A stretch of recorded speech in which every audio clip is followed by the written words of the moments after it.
1946 সালে মন্ত্রিপরিষদ মিশন ব্যর্থ হওয়ার কারণ। 1946 সালে ভারতকে স্বাধীন করার লক্ষ্যে ব্রিটিশ সরকার যে মন্ত্রিপরিষদ মিশন পাঠিয়েছিল তা ব্যর্থতার মুখে পড়ে 1946 সালের মন্ত্রিপরিষদ পরিকল্পনা, ক্যাবিনেট মিশন পরিকল্পনা, পূর্ব ভারতের রাজনৈতিক পরিস্থিতি সমাধানের জন্য একটি গুরুত্বপূর্ণ উদ্যোগ ছিল, তবে এটি ব্যর্থ হয় বেশ কিছু কারণে।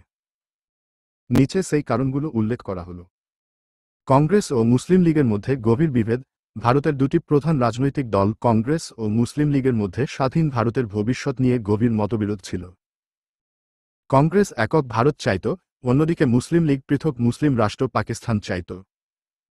মিশনের প্রস্তাব উভয় পক্ষকেই সন্তুষ্ট করতে পারেনি। মিশনের প্রস্তাবের দুর্বলতা। মিশনের প্রস্তাব দুটি স্তরের সরকার গঠনের কথা বলেছিল, যা উভয় পক্ষের কাছেই গ্রহণযোগ্য ছিল না। কংগ্রেস মনে করত এই প্রস্তাব তাদের দাবি পূরণ করেনি, আর মুসলিম লীগ মনে করত এই প্রস্তাব পাকিস্তান গঠনের পথে বাধা। ব্রিটিশ সরকারের দ্বিধা। ব্রিটিশ সরকার ভারতকে দ্রুত স্বাধীন করতে চাইলেও তারা কংগ্রেস ও মুসলিম লীগের মধ্যে সমঝোতা করতে পারেনি। ফলে মিশনের প্রচেষ্টা ব্যর্থ হয়ে যায়। দেশীয় রাজ্যের সমস্যা। ভারতে অনেক দেশীয় রাজ্য ছিল, যাদের ভবিষ্যৎ নিয়েও অনিশ্চয়তা ছিল। মিশনের প্রস্তাবে এই সমস্যার কোনো স্থায়ী সমাধান ছিল না। সম্প্রদায়ভিত্তিক বিভক্তি। হিন্দু মুসলিম বিভেদ। সময়ের সাথে সাথে হিন্দু ও মুসলিম রাজনৈতিক নেতাদের মধ্যে অবিশ্বাস ও টানাপোড়েন বাড়তে থাকে। মন্ত্রিপরিষদ পরিকল্পনা হিন্দু মুসলিম সম্প্রদায়ের মধ্যে সমঝোতা সৃষ্টি করতে ব্যর্থ হয়। মুসলিম লীগের সহমত না থাকা। মুসলিম লীগের আপত্তি। মুসলিম লীগ পরিকল্পনাটিকে প্রত্যাখ্যান করে এবং পাকিস্তান প্রতিষ্ঠার দাবি জোরালোভাবে তোলা অব্যাহত রাখে, যেটি একটি আলাদা মুসলিম রাষ্ট্রের দাবি বোঝায়।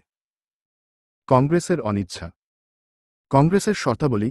কংগ্রেস নেতারা পরিকল্পনার কিছু অংশের সঙ্গে একমত হলেও তারা পুরো পরিকল্পনায় সন্তুষ্ট ছিল না এবং কাজের ক্ষেত্রে তাদের অভিযোগ ছিল যে এটি সমগ্র দেশকে বিভক্ত করার ঝুঁকি সৃষ্টি করছে। রাজনৈতিক চাপ। রাজনৈতিক সংকট। 1946 সাল থেকেই ভারতীয় রাজনীতিতে রাজনৈতিক সংকট বাড়তে থাকে, বিশেষ করে রাজনৈতিক সহিংসতা এবং দাঙ্গার কারণে। এই পরিস্থিতি পরিকল্পনার কার্যকর সম্পাদনায় বাধাগ্রস্ত করে। সাম্প্রদায়িক দাঙ্গা। রত্নগর দাঙ্গা। সময়ের সঙ্গে সঙ্গে সাম্প্রদায়িক দাঙ্গা বাড়তে থাকে, যা রাজনৈতিক পরিবেশকে অস্থিতিশীল করে। দাঙ্গার কারণে সাধারণ মানুষের মধ্যে আতঙ্ক এবং অসন্তোষ ছড়িয়ে পড়ে। সংকল্পের অভাব। বিলম্ব ও অস্থিতিশীলতা। আদর্শগতভাবে পরিকল্পনা কার্যকর করা হলেও সঠিক সংকল্প এবং রাজনৈতিক ইচ্ছা ছিল না।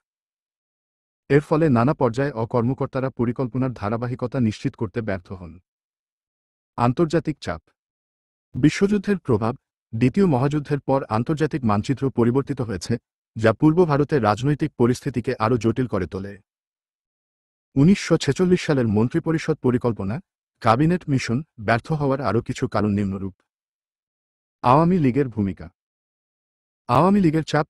পূর্ব পাকিস্তানের রাজনৈতিক দল আওয়ামী লীগ পরিকল্পনাটির বিরুদ্ধে অবস্থান নেয়, কারণ তারা মুসলিম লীগের তুলনায় তাদের নিজস্ব স্বার্থ নিয়ে চিন্তিত ছিল এবং পূর্ব পাকিস্তানের স্বায়ত্তশাসনের জন্য দাবি জানায়। পার্টিশন নিয়ে বিভ্রান্তি। পাকিস্তান আন্দোলনের অব্যাহততায় ভুল বোঝাবুঝি। কংগ্রেস এবং মুসলিম লীগ উভয়ের পক্ষ থেকেই দলের মধ্যে পার্টিশন সম্পর্কিত নানা মতবিরোধ দেখা দেয়। এতে রাজনৈতিক আলোচনা থেকে বিভ্রান্তি সৃষ্টি হয়। জনমত ও সমাজের অবস্থা। সাধারণ মানুষের মধ্যে অসন্তোষ। রাজনৈতিক নেতাদের টানাপোড়েনের কারণে সাধারণ মানুষের মধ্যে অসন্তোষ বেড়ে যায়, যা পরিকল্পনার সফলতা নিশ্চিত করতে সহায়তা করেনি। ব্রিটিশ সরকারের অগ্রহণযোগ্যতা। ব্রিটিশ সরকারের পক্ষ থেকে অযোগাযোগ। ব্রিটিশ সরকার মন্ত্রিপরিষদ পরিকল্পনার সম্পূর্ণ সমর্থন প্রদান না করে শুধুমাত্র কিছু অংশে সমর্থন করতে আগ্রহী ছিল। এ কারণে কার্যকর সমাধান পাওয়া যায়নি। রাজনৈতিক সুযোগ সন্ধানিতা। নেতৃত্বের মধ্যে নিজেদের স্বার্থ। কিছু রাজনৈতিক নেতা নিজেদের স্বার্থের জন্য আলোচনা উপরে উঠানোর পরিবর্তে তা ব্যর্থ করতে সোচ্চার ছিলেন, যা আলোচনা ও সমঝোতা তৈরি করতে বাধা দেয়। ভারতে জাতীয়তাবাদী আন্দোলনের বৃদ্ধি। জাতীয়তাবাদী আন্দোলন। ব্রিটিশ ঔপনিবেশিক শাসনের বিরুদ্ধে বৃহত্তর ভারতীয় জাতীয়তাবাদী আন্দোলন বৃদ্ধি পায়, যা মুসলিম লীগের পৃথক রাষ্ট্রের প্রতিষ্ঠার দাবি সঙ্গে সাংঘর্ষিক হয়ে দাঁড়ায়। মিশন কমিশনের দুর্বলতা। মন্ত্রিপরিষদের পরিকল্পনার দুর্বলতা। ক্যাবিনেট মিশনের প্রস্তাবগুলো কিছুটা অস্পষ্ট ছিল এবং বাস্তবায়নযোগ্য পরিকল্পনার অভাব ছিল। এটি একটি কার্যকর কাঠামো প্রদান করতে ব্যর্থ হয়েছিল। সময়ের অপর্যাপ্ততা। অতিস্বল্প সময়। পরিকল্পনার বাস্তবায়নের জন্য যে সময় দেওয়া হয়েছিল তা খুবই সংক্ষিপ্ত ছিল, এবং সময়মতো সিদ্ধান্ত এবং বাস্তবায়ন চালানোর সুযোগ পাওয়া যায়নি। উপসংহার: এই সকল কারণে 1946 সালের মন্ত্রিপরিষদ পরিকল্পনা ব্যর্থ হয় এবং এটি ভারতীয় উপমহাদেশের রাজনৈতিক ইতিহাসে একটি গুরুত্বপূর্ণ মোড় হিসেবে চিহ্নিত হয়। এই ঘটনার পর ভারত বিভাগের পথে এগিয়ে যায়, যার ফলশ্রুতিতে 1947 সালে পাকিস্তান ও ভারত দুটি স্বতন্ত্র রাষ্ট্র হিসেবে গঠন হয়।